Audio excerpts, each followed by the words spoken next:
नौकरानी एक घर के लिए कितनी जरूरी होती है, आइए देखते हैं। अरे बहू, ये देख, सारा साबुन बर्तन में रह गया। ये नौकरानी कोई काम नहीं करती, गंदा काम करके चली जाती है और ढेर सारा पैसा ले जाती है। अरे मम्मी जी, उसने तो साफ किया ही था। मेरे ही हाथ से इस ग्लास में सर्फ गिर गया था। अरे बस कर झूठी, उसे बचाने के लिए सारी जुगत लगा ले, लेकिन मैं तो इसे निकाल कर ही रहूंगी। हमारे जमाने में ना कोई नौकरानी थी और ना ही ये चिकने बर्तन। चूल्हे के जले बर्तनों को राख रगड़ कर साफ किया करती थी मैं। अरे माँ जी, मैं कहाँ बचा रही हूँ उसे। और वैसे भी आजकल नौकरानी जरूरत नहीं, स्टेटस सिंबल बन गया है। अब आप बताओ, मैं मुन्ना को नीचे घुमाने ले जाऊं तो लोगों से क्या बोलूं? झाड़ू पोछा खुद लगा रही हूँ। लोग सीधा यही पूछते हैं कि कौन सी नौकरानी काम कर रही है तेरे घर पर। अरे बस कर, ये भी कोई बात होती है? मम्मी जी, आप नहीं समझेंगी। शाम को नौकरानी घर आकर काम कर ही रही होती है कि सास को कहती है, माँ जी, एक बात बोलूं, बुरा न मानना। अरे वैसे तो मुझे तेरी शक्ल ही पसंद नहीं है, बात क्या खाक पसंद आएगी। अरे माँ जी, सुन तो लीजिए क्या कह रही है। तो मैंने कौन सा उसका मुंह पकड़ लिया है?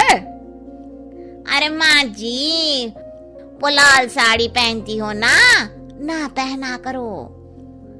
सास का गुस्सा अब तो 7वें आसमान पर होता है। अरे वाह जी वाह, क्यों ना पहना करूं? और तू होती कौन है ये बताने वाली कि मैं क्या पहनूं क्या ना पहनूं? अरे माँ जी, पूरी बात तो सुन लो, वो बोलना क्या चाह रही है। अरे बुरा न मानो आंटी जी। अरे कौन है आंटी? अपनी उम्र देखी है तूने? 2-4 साल ही छोटी होगी मुझसे और मुझे आंटी बोल रही है। बहू सर पर हाथ रख लेती है।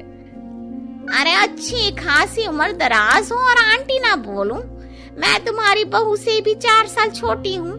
क्यों दीदी?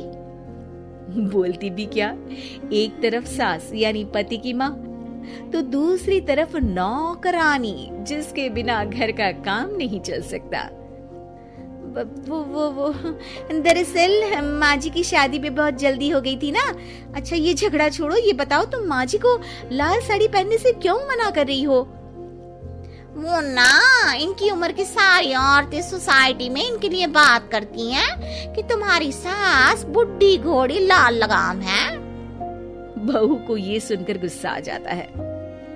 अरे वाह वाह, कौन बोलता है जी? खुद क्या है यहाँ की औरतें, बाल सफेद लेकिन टाइट जींस और कोई कुछ भी पहने। अरे पहनना हमारा निजी हक है, किसी को कुछ हक नहीं बनता कि वो मेरी सास के लिए कुछ बोले। मैं आज ही जाकर माँ जी के लिए लाल जींस लेकर आऊंगी, फिर देखो कोई क्या बोलता है। अरे चुप लाल जींस। अरे सुन नौकरानी के बच्ची, जाकर बोल दे उन लोगों से कि उन लोगों की तरह मैं उड़ती नहीं फिरती हूँ घर बार छोड़कर। अपने बच्चों और नाती पोतों में मन लगाती हूँ, ना कि सारा दिन ताश के पत्तों में आंख गड़ाकर 3 पत्ती खेलूं। नौकरानी वहां से चली जाती है। वैसे बहू, नौकरानी के क्या फायदे हैं ये तो पता नहीं, लेकिन सबसे अच्छा तो ये कि पता चल जाता है कि कौन किसके लिए क्या बोल रहा है। सोसाइटी में तेरा नौकरानी रखने का इरादा बिल्कुल ठीक था। अगले दिन उन लोगों के घर की बेल बजती है। बहू दरवाजा खोलती है कि सामने कुछ औरतें खड़ी होती हैं। अरे बहू, कहाँ है तेरी सास? बुला जरा। अरे बहन जी, आप सारी एक साथ आइए आइए, कैसे आना हुआ? अरे 3 पत्ते खेलने आई हैं, क्यों खेलोगी? क्यों नहीं, वैसे भी बड़े दिन हो गए, एंटरटेनमेंट हुआ नहीं। बहू जा जाकर पकोड़े तो बना ला। अरे बस करिए, आगे कुछ पीछे कुछ। वैसे तो कहती है कि परिवार पर ध्यान देती है, हमारी तरह 3 पत्तियां नहीं खेलती। हमने कौन सा परिवार छोड़ दिया? सास सक पका जाती है। अब ये किसने कहा? मैं तो कहती हूँ कि मैं भी थोड़ा बाहर निकलूं। आपने ही तो कमला नौकरानी से ये सारी बात की थी। सास और बहू को अब सारी कहानी समझ आ जाती है कि सोसाइटी की औरतें क्यों भड़क रही हैं।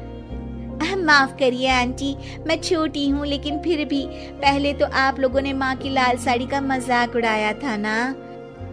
हाँ उड़ाया था, लेकिन उससे पहले तो तुम लोगों ने हमारी जीन्स के बारे में बात की थी। अरे क्यों ना पहने हम जीन्स, तुम्हारे पैसों की थोड़ी ना है। सास और बहू सर पकड़कर बैठ जाती है। देखा बहू, ये खेल कर गई तेरी नौकरानी। यहाँ की बात वहाँ तो वहाँ की बात यहाँ। दोनों किसी तरह औरतों को समझा बुझाकर घर भेजती है और कसम खाती है कि नौकरानी को नौकरानी ही रहने देंगी।